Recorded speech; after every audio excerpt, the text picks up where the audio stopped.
Lebih dari 3 bulan teror penyiraman air keras terhadap Novel Baswedan belum juga bisa diungkap oleh aparat. Entah karena kasusnya yang memang sangat teramat berat, saya agak lebih-lebih ini, sangat teramat berat atau malah tidak ada kemauan yang kuat untuk menuntaskan kasus ini. Sekaligus membongkar misteri siapa kira-kira dalang dan wayang apa yang dipakai dalam aksi keji ini. Desakan agar Presiden Joko Widodo turun tangan untuk memastikan teror ini terungkap pun semakin menguat. Kami akan membahasnya malam hari ini bersama Kang Asep Iwan Iryawan, pakar hukum pidana dari Universitas Padjadjaran. Terima kasih Kang Asep. Selamat malam. Sudah datang. Kemudian ada Romo Beni Susetio, budayawan yang juga saat ini menjadi penasehat dari UKP Pancasila. Terima kasih Romo sudah datang. Saya kasih atribusi barunya supaya masyarakat tempat bisa tahu jabatan barunya Romo Beni. Kemudian ada Bang Edi Saputra Hasibuan, Direktur Lembaga Pusat Kajian Kepolisian dan juga mantan komisioner dari Kompolnas. Terima kasih Bang Edi sudah datang meluangkan waktu malam hari ini. Kita sama-sama duduk bertiga atau berempat di sini untuk sama-sama tidak pernah lelah, tidak pernah bosan mengingatkan bahwa ada satu pekerjaan rumah yang belum dituntaskan oleh aparat, belum dituntaskan oleh pemerintah, yaitu pengungkapan kasus Novel. Saya akan tanya ke Kang Asep dulu. Catatan Anda nih, selang 100 hari lebih pengungkapan kasus Novel belum juga ada titik temu, bahkan orang-orang yang ditengarai juga terlibat ternyata dilepaskan kembali karena alibinya atau buktinya tidak cukup kuat. Apa catatan Anda sejauh Undang-Undang 145 pasal 24 ayat 1 mengatakan kita wajib menegakkan hukum dan keadilan. Bicara hukum, bicara aturan main. Ketika ada orang ya dianiaya, dijolimi dengan lempar air keras sehingga dia merasakan, dan yang kena itu seorang yang selama dikenal di KPK atau melegenda yang namanya siapa? Novel Baswedan. Ya. Kita tahu mengenal siapa Novel Baswedan, sangat kenal. Dikena, itu kan bukan hanya kena di Novel, artinya seluruh kekuatan KPK dalam tanda petik soal dilemahkan. Ya. Oh, jadi Novel ini sebagai simbol. Simbol. Gitu ya? Terlepas siapapun, saya bilang tamu Novel maupun, tapi kebetulan Novel ada di KPK selama ini melegenda di KPK. Ketika dia dilakukan dengan suatu tindakan yang jolim dan dia menjalimi dan menganiaya, dalam arti sekarang matanya dalam keadaan cacat, ya harus selesai dong, hukumnya harus ditegakkan. Karena harus ditegakkan siapa pelakunya, itu harus dilakukan. Tidak bisa enggak, apalagi kan sekarang udah ber3 bulan lebih. Kalau tidak pernah ada titik terang 3 bulan lebih, saya pikir ini kasus sama dengan pelaku-pelaku aktivis korupsi lainnya. Contohnya Tama kan, dulu juga dijungklokin ke selokan, malah ditembak oleh presiden, nggak hilang. Nah kalau lihat sekarang dan kasus untuk kasus Tama sendiri presidennya tidak pernah ini Bang ya. Loh dulu presiden nengok kok, SBY itu nengok rumah sakit tidak pernah terungkap siapa. Sampai sekarang kan tidak jelas titik terang. Nah sekarang Novel juga, jujur saya berharap memang ekspektasi masyarakat harus terungkap karena menyangkut legendnya bidang penyidikan di KPK. Cuman masalahnya sekarang kan, nah kenapa tidak terungkap? Ya yang tahu kan kepolisian. Nah kepolisian tetap harus menyelidiki itu sampai tuntas. Kalau ini tidak tuntas, ya saya khawatirkan kekuatan-kekuatan yang selama ini legenda-legenda di KPK atau siapapun penggerak-penggerak anti korupsi, kalau kita sih nggak takut, peduli amat soal mati urusan Tuhan kan, ya matilah besok apa urusannya. Cuman kan jadi masalah sekarang kalau orang-orang putra-putra terbaik bangsa dilakukan perbuatan dari itu tidak pernah muncul tadi, hukum tidak ditegakkan, keadilan tidak ditegakkan, ya apa artinya punya konstitusi? Ya, karena apa? Konstitusi mengatakan penegakan hukum itu dilakukan oleh kekuasaan kehakiman, dan yang berkekuasaan kehakiman itu adalah kepolisian, kejaksaan. Nah sekarang ini tindak pidana umum kan? Nah katakanlah karena tidak penganiayaannya dulu lah ya. Nah, tapi siapa tahu juga tindakan terhadap Novel itu adalah orang menghalangi penyidikan di bidang korupsi, karena mungkin Novel ini legenda, apalagi telah membuka EKTP lah yang paling gampang. Itu kasus lain kan banyak. Anda lihat ada kaitan-kaitannya dengan kasus-kasus terakhir misalnya orang berpikir nggak usah sekolah hukum, Bud. Nah, sekarang gini. Saya sih nggak tahu. Iya, kalau saya nggak tahu. Sekarang ngapain sih Novel dikasih air keras? Kan kalau kebetulan nggak mungkin. Saya bayangin, habis sholat subuh keluar di situ.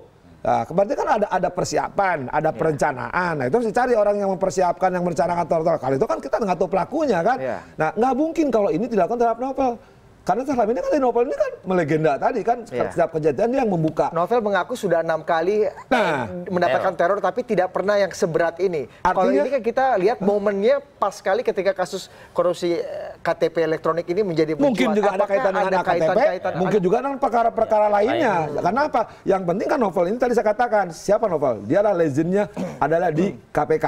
Dan dia selalu membuka aib-aib besar yang memang harus dibuka demi hukum dan keadilan. Tapi ketika hukum keadilan, dia diperlakukan tidak adil, diperlakukan aturan hukum dalam arti masih prosesnya lamban 3 bulan, ini harus selesai. Kalau ini tidak selesai, tidak mencapai titik siapa pelakunya, tadi saya katakan, orang akan lama-lama lupa seperti kasus Tama. Ini tidak bisa, harus dibuka siapapun. Memang kewenangan polisi kan. Dan polisi harus membuka ini penyidikan. Orang lama-lama lupa atau orang lama-lama nggak percaya sama polisi? Kan? Saya pikir jangan. Kita justru akan berharap sama polisi. Kita harus berharap sama polisi. Kita berharap ke Pak Tito dan kawan-kawan itu kan. Ini harus dibuka sejelas-jelasnya. Terlepas sekarang ada isu di luar siapa pelaku dan ABC, misalkan Jenderal Asep kayak, Kopral Asep kayak. Bagi kita nggak ada masalah. Siapapun pelakunya, ini harus dibuka dan publik harus tahu. Kalau ini nggak selesai, ya tadi ada ketidakpercayaan yang katakan Budi, ya bisa aja masyarakat menilai itu. Tapi bagi saya masih berharap kepada Pak Tito, kepolisian. Bukan kata saya Kang, kata publik. Tadi itu yang nanya, saya jawab.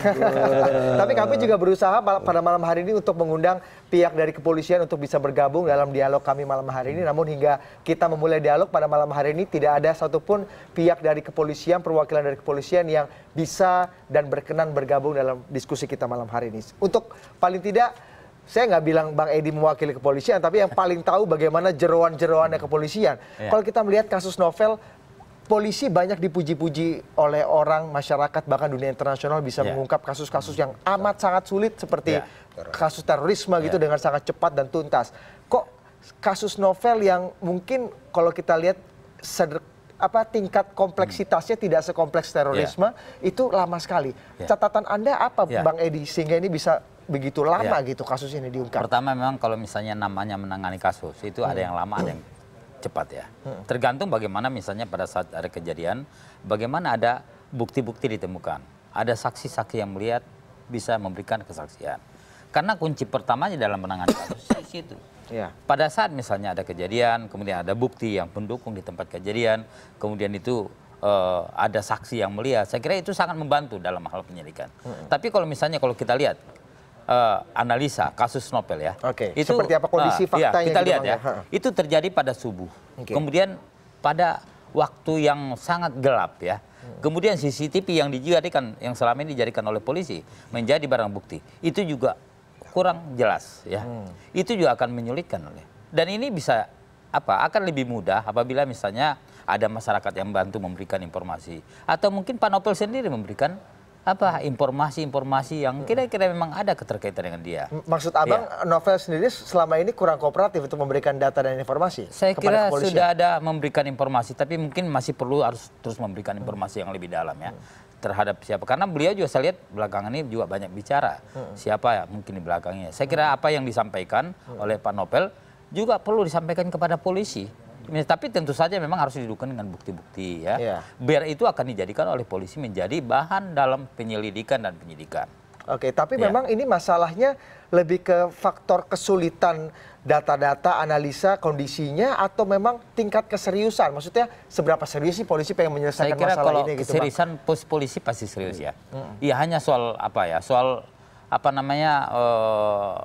proses perkembangan penyidikan ya. Karena memang itu biasanya di dalam pengungkapan kejadian yang dilakukan oleh Polri, biasanya itu berawal dari kajian. Atau bisa juga misalnya dari komunikasi juga bisa diungkap ya. Dan ini sudah dilakukan oleh Polri. Tapi saya kira dengan bantuan masyarakat juga nanti, saya kira ini pasti akan terbongkar. Sekarang ini hanya tinggal cukup nunggu waktu saja. Yang penting Pak Novel juga terus memberikan informasi apa yang dibutuhkan oleh penyidik ya.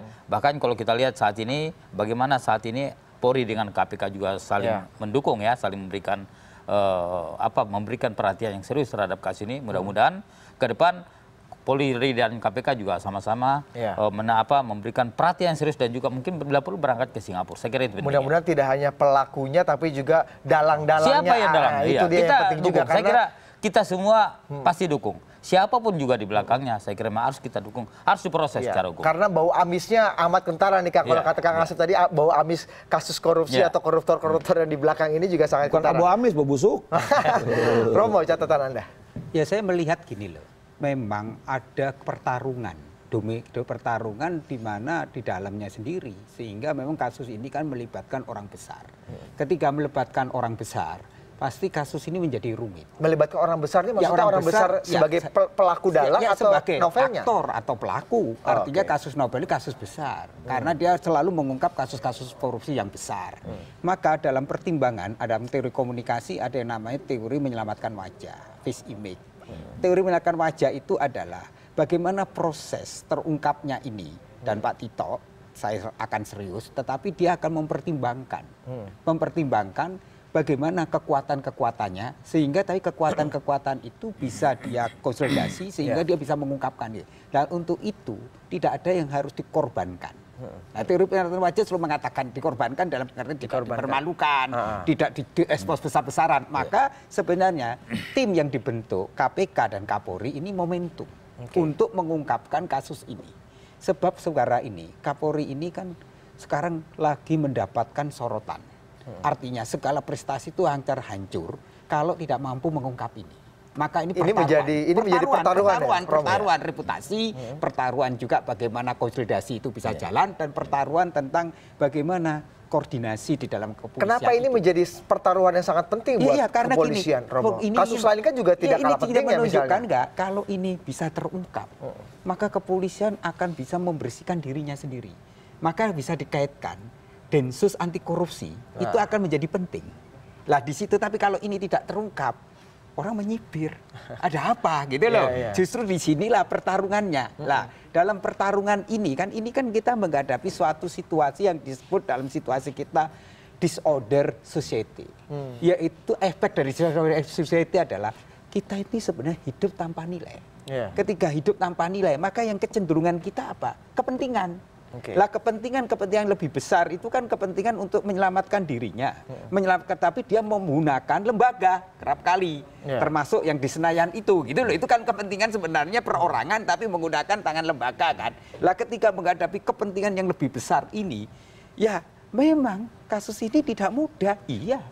Tetapi yang harus mampu sekarang bagaimana ketika kepolisian menghadapi ini adalah pertaruhan, yaitu integritas dan juga pertaruhan harga diri dan martabat. Pertaruhan-pertaruhan itu kan sebenarnya sudah diungkapkan oleh banyak orang, termasuk Romo berkali-kali, dan kepolisian juga sudah tahu ini begitu penting untuk dituntaskan. Tapi apa yang membuat kalau dalam perspektif Romo sebagai budayawan, orang yang berada di atas melihat panorama di bawah gitu, tinggal sekarang ini yang membuat kesulit adalah dia kan harus menghitung kekuatannya juga.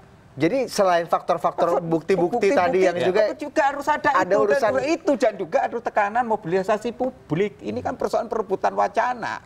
Ketika perebutan wacana itu publiknya memberi dukungan dan dia mendapat keyakinan dia bisa mengatasi yang persoalan-persoalan internalnya, ya akan jalan. Jadi ada faktor X atau selain bukti-bukti fakta-fakta lapangan itu ada faktor lain membuat ini menjadi ini kan persoalan politik kan. Ini persoalan politik, selalu politik itu selalu ada kepentingan. Lah kepentingan selalu ada yang namanya dominasi. Lah dalam dominasi itu ya seorang berhitung dong. Lah makanya kita melihat, tapi kita harus jujur. Melihat Pak Tito ada kemauan untuk mau menuntaskan ini itu ada. Maka kita beri waktu, tapi juga kita awasi. Media juga harus terus-menerus mendengungkan ini supaya apa? Lorong-lorong kegelapan itu diterangi. Nah, ini yang penting ini. Ini asik yang undang Romo dan budayawan itu melihat ada faktor lain di luar fakta-fakta hukum dan fakta-fakta lapangan yang bisa kita ini kan persoalan menghadapi lorong gelap. Siapa yang menerangi? Ya Anda. Semakin ini dibunyikan, semakin ini merebut ruang publik dan publik sadar bahwa kepentingan ini lebih luas karena ini persoalan yang lebih besar. Dan selalu Pak Jokowi katakan barbarisme. Politik inilah politik barbarisme. Yaitu politik barbarisme itulah yang akhirnya Pak masyarakat mengalami, yaitu dikatakan disorder. Disorder adalah masyarakat yang tanpa tatanan, masyarakat yang tidak punya lagi sistem nilai, masyarakat hanya dikendalikan oleh nafsu dan naluri rendah. Jadi inilah yang harusnya membuat kita mempunyai keprihatinan, sehingga ketika polisi bisa mengungkap ini, maka polisi akhirnya membangun citra dan mengembalikan kembali polisi sebagai milik masyarakat. Jangan sampai polisi dan juga pemerintah presiden kalah dengan aksi-aksi barbar seperti itu. Tapi Kang Asep setuju nggak dengan apa kata Romo Beni bahwa ada faktor X lain di luar fakta-fakta hukum dan fakta-fakta lapangan yang membuat sisi kebudayaan. Kalau saya sih orang hukum bisa punya hukum. Yang penting ada tindak pidana. Parameternya dikatakan dengan alat bukti, ketika cukup bukti permulaan yang cukup harus ditetapkan dong tersangkanya.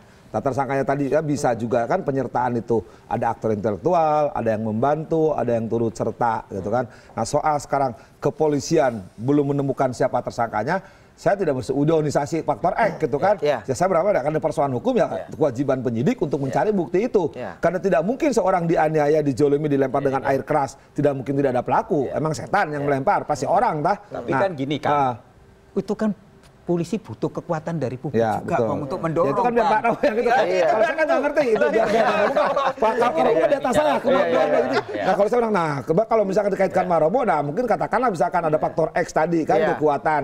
Nah sekarang saya percayalah ke polisi, masa takut sama kekuatan itu, gitu kan? Gitu. Nah sekarang kalau memang katakanlah yang melakukan ini tadi Asep, misalkan paling gampang. Ya siapapun Asep, kenapa harus takut Asep? Siapa sih Asep? Ketika Asep melempar air keras kepada legend ini, mau siapapun jabatan Asep, mau siapapun kedudukan Asep, ya harus berani dong. Karena polisi ini kan tindak pidana kan di depan hukum sama kan. Faktor X ini punya kekuasaan, punya kekuatan politik, kekuatan itu kewenangannya Romo lah. Kalau itu saya kan nggak ngerti dunia politik, saya ngerti hukum. Siapapun yang pelakunya, dia mau apa? Dia akan proses. Harus diproses kalau ada alat bukti. Kenapa? Ketika alat bukti, sedangkan udah memenuhi bukti permulaan yang cukup, ya saksi sudah cukup, ya kenapa nggak ditetapkan tersangka? Nah itu dia. Ada hal yang membuat persoalannya kan sekarang supremasi hukum bisa nggak sekarang mengalahkan lebih pada kepentingan interest. Yang bisa mengalahkan interest atau kan? supremasi hukum adalah durasi kita, Romo. Kita harus break sejenak, kita akan lanjutkan untuk membahas ini usaha jeda berikut ini. Tetaplah bersama kami.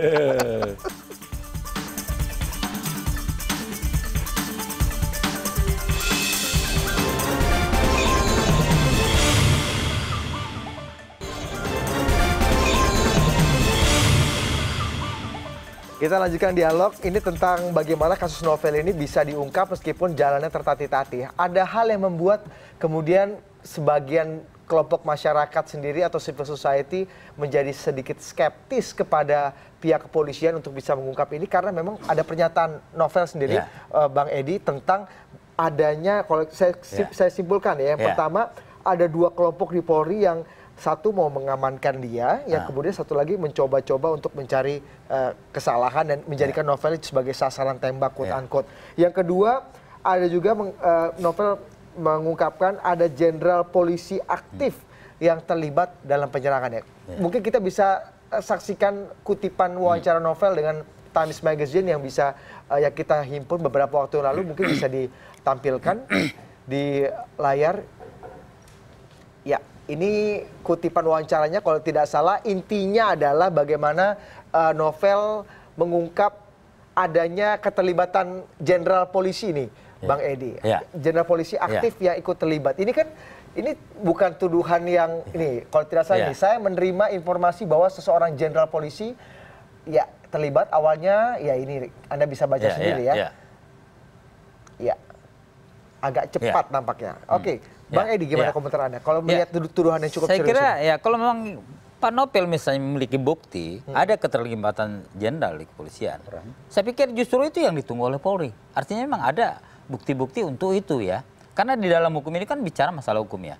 Tidak bicara masalah isu, tidak bicara masalah kata orang, tidak bicara masalah informasi dari orang. Tetapi memang harus bisa dibuktikan. Kalau misalnya ada keterlibatan jenderal atau keterlibatan pati yang lain atau siapalah misalnya tadi ada Pak Asep bilang Jenderal Asep katanya. Ya, Jenderal Asep yang paling gampang ya. Yang penting ada buktinya. Saya kira itu pasti akan direspon oleh polisi. Tidak mungkin dibiarkan oleh polisi. Karena kenapa? Ini juga tadi seperti Pak Romo tadi. Ini menjadi tantangan buat polisi. Ini akan menjadi pembuktian tadi, Bang. Iya, pembuktian. Ya. Ini kinerja polisi saat ini lagi betul-betul ditunggu oleh masyarakat ya. Tidak mungkin kalau misalnya ada keterlibatan siapapun juga apabila ada cukup bukti pasti akan diungkapkan, nggak akan mungkin itu. Dari Anda yang sangat tahu bagaimana dalamnya kepolisian, Bang Edi, Anda melihat bahwa memang ada faksi-faksi di kepolisian yang pro dan kontra terhadap KPK. Ini kalau kita kan kalau kata Kang Asep tadi, novel itu kan tidak hanya novel tapi juga KPK secara institusi gitu. Ada pro kontra faksi-faksi. Saya kira kalau sejauh ini ya, karena saya lihat memang Pak Kapolri bahkan sudah beberapa kali ke KPK ya. Artinya itu menunjukkan kepada kita bahwasanya Polri memang serius. Kalau misalnya Polri tidak serius, tidak akan datang ke KPK, biarkan saja misalnya. Gitu. Jadi udah nggak ada lagi faksi yang saya kira tidak akan ada yang membenci atau agak justru kalau kita lihat pernyataan Kapolri kemarin, ya beliau juga minta kepada KPK biar dibantu. Kalau ada informasi berikan kami informasi itu, biar kami dalami. Apakah memang itu hanya isu atau bukti? Kalau memang itu misalnya ada keterlibatan seseorang, kan perlu didukung dengan bukti-bukti. sehingga itu tidak menjadi fitnah, tidak menjadi bola liar. Ini kan juga menurut Abang sendiri apa tujuan atau asbabun nuzulnya novel kemudian mengungkapkan bahwa ini kan pernyataan yang luar biasa cukup menyengangkan kita gitu, Bang. Ya, saya kira memang apa yang menjadi motifnya mungkin Pak Novel sendiri yang tahu ya. Kita tidak bisa menduga-duga ya. Kenapa? Karena saya kira beliau yang tahu. Tapi mudah-mudahan kalau memang ada, saya kira sampaikanlah kepada Polri, Pak Novel, biar Polri juga bisa akan terbantu dan ini bisa cepat terungkap. Tapi Anda lihat memang sekarang ini kondisinya Polri tidak seperti dulu ketika ada cicak versus buaya di mana ada quote unquote ada ada ketidaksukaan kepolisian kepada pihak KPK. Sekarang Anda lihat kondisinya tidak ada seperti itu. Meskipun novel mengungkapkan itu masih ada. Saya kira saat ini ya, kalau kita lihat harmonisasi antara pimpinan Polri dan KPK cukup bagus saat ini ya. Bahkan kalau kita lihat KPK datang ke Mabes Polri, pimpinan Polri juga datang ke KPK. Bisa dibayangkan, itu adalah hubungan yang baik ya. Artinya memang ini yang memang harus kita, inilah yang kita harapkan selama ini, adanya sinergitas antara Polri dan juga KPK, sekira itulah untuk pemberantasan korupsi ke depannya. Oke, sebelum kita lanjutkan, kita dengarkan yuk pernyataan dari Kapolri Jenderal Tito Karnavian untuk yang menanggapi adanya ungkapan atau tudingan dari novel bahwa ada jenderal polisi yang ikut terlibat dalam penyerangannya. Dan mengenai tadi isu yang jenderal, pertanyaan dari tim penyidik, apakah ini adalah isu ataukah fakta? Kalau itu adalah fakta, berikan faktanya, kita proses hukum. Kalau itu adalah isu, maka isu ini bagi kita, ini hanya menjadi bahan leads untuk mengubahnya bisa menjadi fakta enggak? Kalau ternyata tidak ada dukungan bukti-bukti yang lain, bukan fakta, isu saja nggak bisa diajukan. Romo, secara komunikasi politik, tadi Bang Edi nggak tahu motifnya apa, tapi apa yang kira-kira disasar oleh novel sendiri dengan mengungkapkan sebuah opini, entah itu fakta atau pendapat, apakah itu fiksi atau fakta, apa yang disasar oleh novel sebenarnya dengan mengungkapkan ada jenderal polisi yang terlibat? Dalam komunikasi itu ada sesuatu yang tersirat dan yang tersembunyi. Yang tersembunyi ingin dikatakan oleh novel adalah bahwa dia ingin keseriusan. Kasus ini segera dibongkar. Maka dia ingin mengungkapkan, dan selalu komunikasi itu kan harus menarik kan. Dia keluarkan bomnya supaya terjadi semacam getaran gitu. Sehingga publik menjadi, ini masalah serius gitu loh. Tapi fakta itu dan data menjadi penting. Maka novel harus bisa mengungkapkan data dan fakta itu benar. Sebab kalau ini rumor, dia integritasnya juga habis. Nah inilah pertarungan. Nah sekarang lebih baik transparan saja. Kalau dia punya fakta, data, lebih baik kasih. Dan nanti kan tim penyelidiknya antara KPK dan Kapolri. Jadi nggak perlu takut. Gitu loh. Nah inilah saatnya buka-bukaan. Kalau kita melihat komunikasi dengan cara Pak Tito menyampaikan, tegas, jelas, dia mau mengatakan kepada publik, saya pasang badan. Saya mau menyelesaikan kasus itu. Asal didukung oleh data fakta bukan rumor. Lah, sekarang harus dibuktikan juga. Novel juga harus membuktikan itu yang namanya kita ingin mengungkapkan sebuah kasus besar, dan kasus yang besar itu selalu dimulai dengan politik will. Dan politik will ada dalam sekarang dengan kepolisian yang baru Pak Tito yang mengatakan asal ada faktanya, datanya, dan itu harus dikawal oleh media, dikawal oleh masyarakat, supaya kasus itu sudah terungkap. Apakah novel mengungkapkan bahwa ada jenderal polisi yang terlibat dalam penyerangan kepadanya itu yang sepertinya dia ingin menunjukkan bahwa itulah penyebab kenapa kasus ini tertatih-tatih jalannya gitu? Ya, dia bisa mengatakan kepada publik mengapa kasus ini menjadi kasus yang sulit, karena dia di belakang yang saya katakan itu ada faktor X. Nah, faktor X itu dia mengatakan ini loh ada orang besar sehingga ini sulit. Tapi kan keraguan sudah dijawab oleh Pak Tito kan dengan mengatakan ya sudah, kalau ada bukti, ada fakta, saya proses. Lah sekarang tinggal penyelidik yang dibuat oleh KPK dan Kapolri, datangi dong novel. Ditanyai dong, apakah punya bukti? Dan kalau punya bukti, maka harus segera itu dieksekusi. Tapi hingga saat ini belum ada pemeriksaan dari kepolisian kepada novel yang kita tagih sekarang. Kalau sudah dengan sekarang, udah alasan kesehatan. Mungkin kalau sudah oke, ayo. Maka harusnya tim independen KPK dan kepolisian itu harusnya serius. Karena ini Polri sudah mengatakan itu. Dan ini kan persoalan tentang integritas seseorang jenderal di publik. Dan dia ingin mengatakan, saya loh taruhannya. Maka saya berani. Ini Jenderal Tito ini. Tito. Oke. Dan Jadi itu taruhannya Pak Tito sendiri Pak itu ya, Tito Romo. sendiri. Itu Backingannya harusnya lebih kuat lagi dibanding Jenderal Polisi yang tadi diungkapkan oleh Novel. Ini yang saya katakan ada politik will sekarang. Beda dengan yang dulu. Sehingga sebenarnya masyarakat juga tidak perlu terlalu banyak juga dengan rumor-rumor. Seolah-olah terjadi friksi. Tetapi dengan ini konsolidasi KPK dan Kapolri yang baru ini menunjukkan bahwa antara duanya sudah ada sinergi. Lah, Anda sekarang, lihat itu, Romo, saya lihat sudah itu terjadi. Ya? Sehingga tinggal momentum. Lah momentum kan dikawal. Lah untuk mengawal ini kan bagaimana media mendorong terus-menerus, bagaimana media memberitakan, bagaimana media menagih itu sehingga ingatan publik itu terus diingatkan. Jangan sampai ingatan publik hilang. Ditelan kasus besar, telan ini sehingga hilang. Sehingga tidak lagi penyelidikan menjadi tidak lagi berkembang. Makanya kita hadir di sini berempat untuk tetap menyalakan lilin itu supaya ini tidak redup dan tidak hilang. Kang Asep, Novel dalam sebuah wawancara beberapa waktu belakangan ini, Novel sendiri mengungkapkan bahwa kata-katanya seperti ini kalau tidak salah. Novel yakin bahwa Polri tidak akan pernah berani mengungkap sampai habis kasus ini. Apa alasannya? Apa perspektif Anda? Tapi dijawabnya lebih asik di segmen berikutnya. Kami akan segera kembali usaha jeda berikut ini.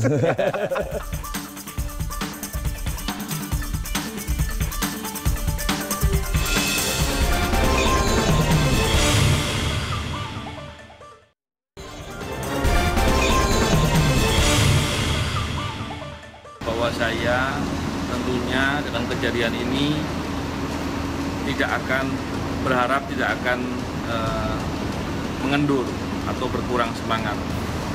Saya berharap dengan kejadian ini justru menambah semangat terkait dengan pemberantasan korupsi, terkait dengan hal-hal lain yang merupakan tugas dan tanggung jawab kita semua.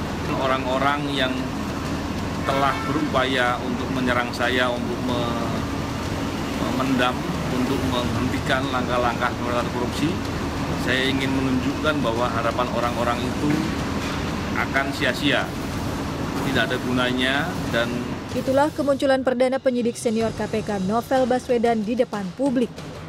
Dalam video yang dirilis pada Senin 24 Juli lalu, Novel mengucapkan banyak terima kasih terhadap pihak-pihak yang telah memberikan dukungan terhadap kesembuhannya, serta dukungan juga desakan untuk pengungkapan kasus yang dialaminya.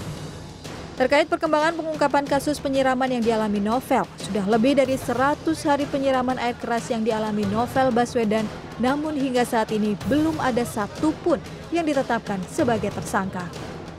Terakhir, dalam sebuah sesi wawancara dengan majalah Time di Singapura, Novel sempat menyebut adanya keterlibatan seorang jenderal polisi dalam kasus yang menimpanya. Menanggapi hal ini, dalam rapat dengar pendapat dengan Komisi 3 DPR, pada Senin 17 Juli lalu, Kapolri Jenderal Tito Karnavian mengatakan, tim penyidik masih menelusuri kebenaran fakta pernyataan Novel tersebut. Tito juga menambahkan telah memiliki saksi kunci yang mengetahui wajah pelaku penyerangan. Dan mengenai tadi isu yang Jenderal, pertanyaan dari tim penyidik, apakah ini adalah isu ataukah fakta? Kalau itu adalah fakta, berikan faktanya, kita proses hukum. Kalau itulah isu, maka isu ini bagi kita, ini hanya menjadi bahan leads untuk mengubahnya bisa menjadi fakta enggak. Kalau ternyata tidak ada dukungan bukti-bukti yang lain, bukan fakta, isu saja nggak bisa diajukan. Perjalanan pengungkapan kasus Novel diwarnai dengan beberapa kali penangkapan oknum yang diduga pelaku penyerangan. Namun seluruh oknum yang telah ditangkap kembali dilepaskan pihak kepolisian. AL ditangkap berdasarkan foto yang diberikan langsung oleh Novel Baswedan setelah penyerangan terjadi. Sebelum menangkap AL, polisi juga memeriksa 2 orang yang berinisial H dan M. Dan yang terakhir, Miko Panji Tirtayasa. Kali ini terduga justru ditangkap setelah muncul dalam video dengan pengakuan mengejutkan yang viral di media sosial.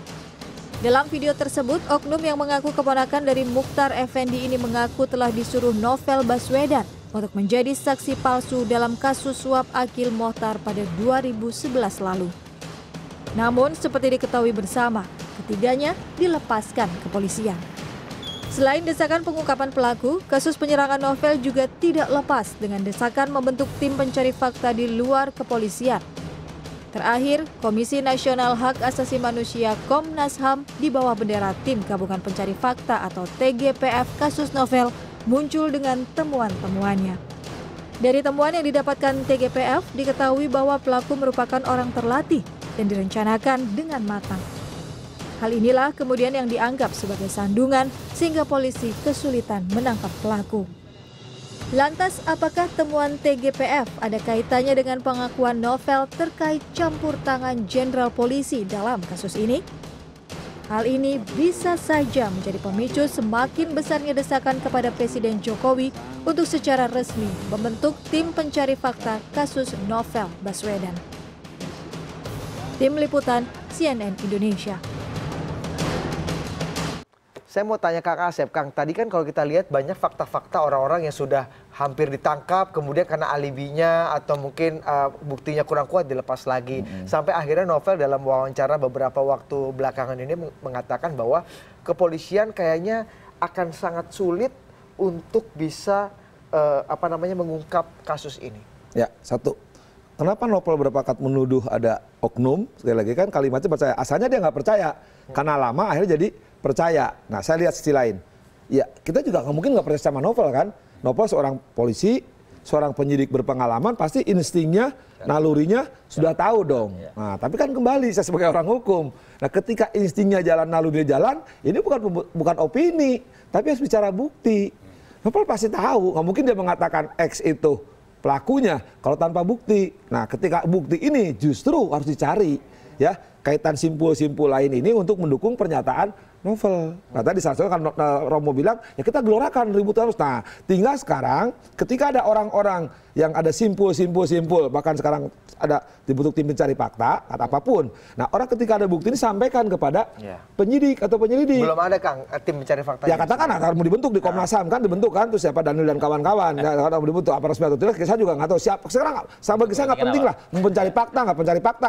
Ketika mereka ada tahu fakta-fakta simpul-simpul tadi, sampaikan kepada penyidik. Satu. Kedua, nah ketika kalau ini orang takut tadi karena faktor X, kata Romo ini karena punya kekuatan, sekarang kan punya LPSK. Misalkan Asep tahu, pelakunya ini Jenderal Beni, ya. Nah, saya tinggal datang ke PLSK, saya tapi takut sama Jenderal Beni atau Kopral Beni gitu kan. Nah, tapi tolonglah, kan orang menjamin. Nah, ketika misalnya dia juga dijamin kan keselamatannya oleh siapapun. Tapi kan sekarang orang pun pasti berpikir, sekelas Novel aja legend di KPK digitukan, apalagi sekelas yang lain-lain, kopral-kopral lain. Nah, tapi kembali kalau menurut saya, ketika sekarang meramaikan tadi, sekarang dibumbui kan dengan orang-orang yang dulu katakanlah disuruh Novel dan sebagainya. Itulah sudah kalau setelah bumbu-bumbu yang nggak jelas lah gitu mah. Sekarang konsentrasi aja bahwa Novel dianiaya, dijalimi, Novel memberikan pernyataan yang asal nggak percaya sekarang jadi percaya, ya. Nah, fakta-fakta itu didukung bukti. Nah, sekarang tinggal cari orang-orang yang bisa menguatkan itu. Sampaikan kepada penyidik. Dan ini harus dibuka, tidak berhenti sampai sini. Ya kan nggak mungkin. Saya yakin lah, atau minimal yang ketiga, alasan ketiga. Sekarang teknologi udah canggih, ya. Kita bantuan luar negeri bisa, misalkan mengecek tadi alat kimianya, komunikasinya.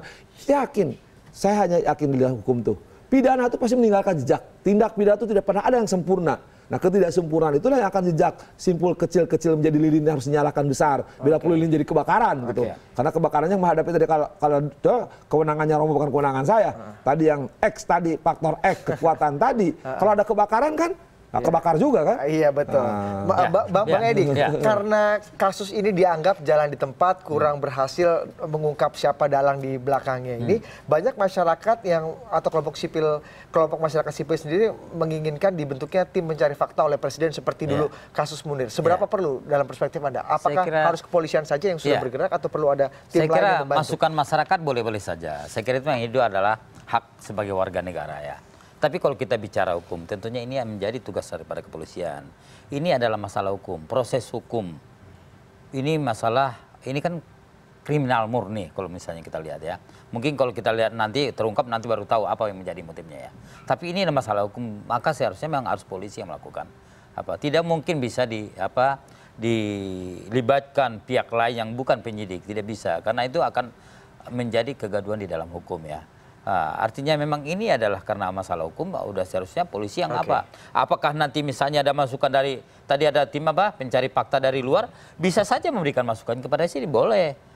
Kemudian atau kalau presiden yang dituntut untuk membuat TPF seperti kasus Munir gitu yang membawahi ada banyak sekali komponen-komponen, ada kepolisian juga, mungkin kelompok-kelompok masyarakat sipil lainnya. Saya tidak yakin juga kalau memang itu juga dibentuk akan membuatkan suatu hasil yang maksimal ya. Kenapa? Karena mereka bukan penyidik. Iya. Jadi situ alasannya seperti itu. Apakah kalau ini kan logika awam saja Bang ya, jika novel mengungkap misalnya tadi ada jenderal-jenderal polisi yang ikut menyerang dia, ini membuat polisi kayaknya tidak akan mungkin berani mengungkap kasus ini. Apakah jika memang tetap kepolisian saja ansih yang melakukan penyidikan kasus ini untuk mengungkap siapa aktor di belakangnya, apakah ini tidak akan menimbulkan konflik of interest atau keraguan-raguan atau kesungkanan dari para penyidik kepolisian jika memang betul memang ada jenderal polisi yang terlibat? Saya kira tidak ya. Karena kenapa? Di sini Polri juga sudah terbuka dengan KPK. Bahkan Polri sini mengharapkan KPK ikut di sini. Mana mungkin polisi misalnya melakukan ya entah rekayasa apa, tuduhan apapun ya. Kenapa? Polisi sendiri mengharapkan KPK hadir, ikut beserta di sini. Ya, kalau misalnya polisi punya motif lain, saya kira nggak akan mungkin diajak KPK ya. Tapi karena memang polisi pengen kasus ini cepat terungkap, kemudian juga untuk menjawab harapan masyarakat tadi, menjawab permintaan masyarakat agar kasus ini terungkap, maka Kapolri itu meminta kepada KPK, ikutlah dengan kami untuk bisa membantu memberikan informasi atau melakukan pendampingan terhadap kami agar kasus ini cepat terungkap. Ya. Jadi intinya tetap saja kepolisian yang harus melakukan tugas penyidikan, tidak perlu ada TPF dari luar yang membantu kepolisian. Boleh saja memberikan mereka membentuk, tetapi tetap harus memberikan informasi kepada kepolisian. Romo, TPF itu yang kemudian digelorakan oleh banyak orang, dituntut presiden untuk membuat TPF seperti kasus Munir sendiri, seberapa penting? Ini kan sebenarnya ada tekanan publik ya agar kasus ini serius ditangani. Itu kan sebenarnya. Tadi ada kalau dalam cara komunikasi ya, kita bicara tentang message-nya apa. Message yang disampaikan adalah ini persoalan besar yang serius harus segera diatasi. Saya setuju memang kita harus memberi kepercayaan kepada kepolisian. Kalau teman-teman membentuk apapun, informasi harus disampaikan. Karena ini pentingnya kita membangun sistem. Jangan kita terus-menerus membangun di luar sistem. Jadi kita ingin mengembalikan yang saya katakan. Zaman ini harusnya jangan sampai disorder society. Di mana sistem, keteraturan itu tidak ada lagi. Dan kita ingin sistem itu dibangun. Nah pertama, ya kita beri kepercayaan kepada polisi dan KPK. Dan kita yakin mereka akan bekerja. Persoalannya adalah, sekarang harus ada kesadaran publik bahwa publik ini ingin ini segera dan cepat. Dan bagaimana ini? Inilah pertaruhannya. Disinilah integritas, kewibawaan, dan juga pertaruhan yang tak bagi Kiamik, bagi Pak Tito juga tidak mudah. Karena ini menyangkut kepercayaan. Justru disinilah sebenarnya kita memberikan sekarang dukungan agar KPK membangun sinergi dengan kepolisian untuk segera mengungkap. Nah, untuk mengungkap ini butuh keterbukaan. Ya, baik dari novel, baik dari penyelidik KPK dan Kapolri dan polisi, ini untuk bersama-sama membangun kerjasama. Tidak mungkinlah kebusukan itu tidak tercium. Dan pada saatnya akan tercium. Dan saya yakinlah pada waktunya akan juga tercium dan akan terbongkar. Dan saatnya bahwa polisi bisa membuktikan kepada publik bahwa polisi bisa dipercaya. Polisi berbeda dengan yang sekarang, dengan yang dulu. Nah itulah yang sebenarnya ingin dibangun. Kalau ini terjadi, maka kita ada legenda baru seperti Pak Hugeng dulu. Pak Hugeng berani menghadapi itu.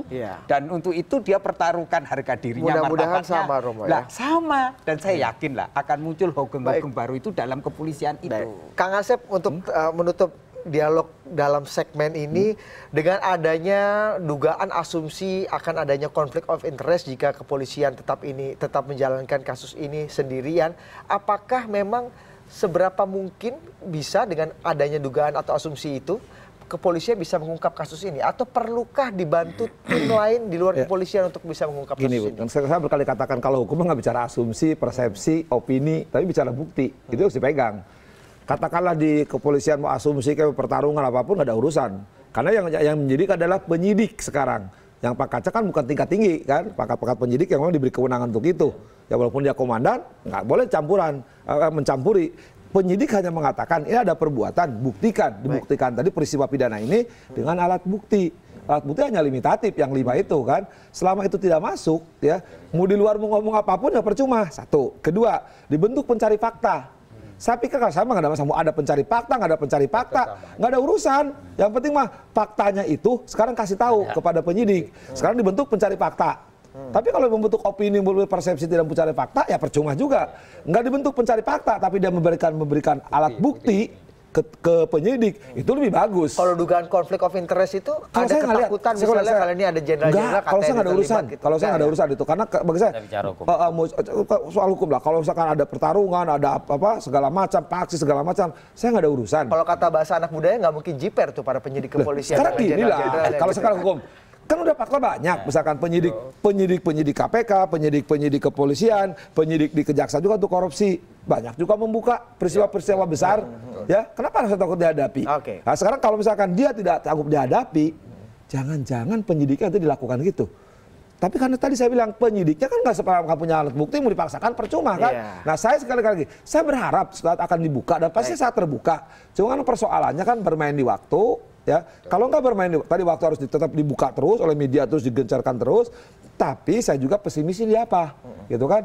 Kalau memang bukti nggak dapat, sampai kita kiamat pun, ya negara Indonesia mau diganti oleh kelompok-kelompok intoleran jadi apapun juga ya tidak akan terungkap, karena kuncinya di bukti. Kuncinya di bukti, mudah-mudahan bukti bisa segera terungkap sehingga penyidik juga bisa bergerak. Makanya mohon publik sampaikan. Ketakutan dan kita harus tetap menyalakan lilin menggelorakan kasus ini supaya kasus ini betul-betul bisa diungkap sampai setuntas-tuntasnya. Kasus novel memang belum selesai diungkap, masih banyak PR-PR, tapi juga tidak hanya kasus novel yang menjadi PR, Bang. Kasus korupsi juga masih menjadi PR terbesar bangsa ini sehingga kepolisian juga dituntut untuk membuat semacam task force atau densus baru untuk anti korupsi. Kita akan membahasnya di segmen berikutnya. Tetap bersama kami.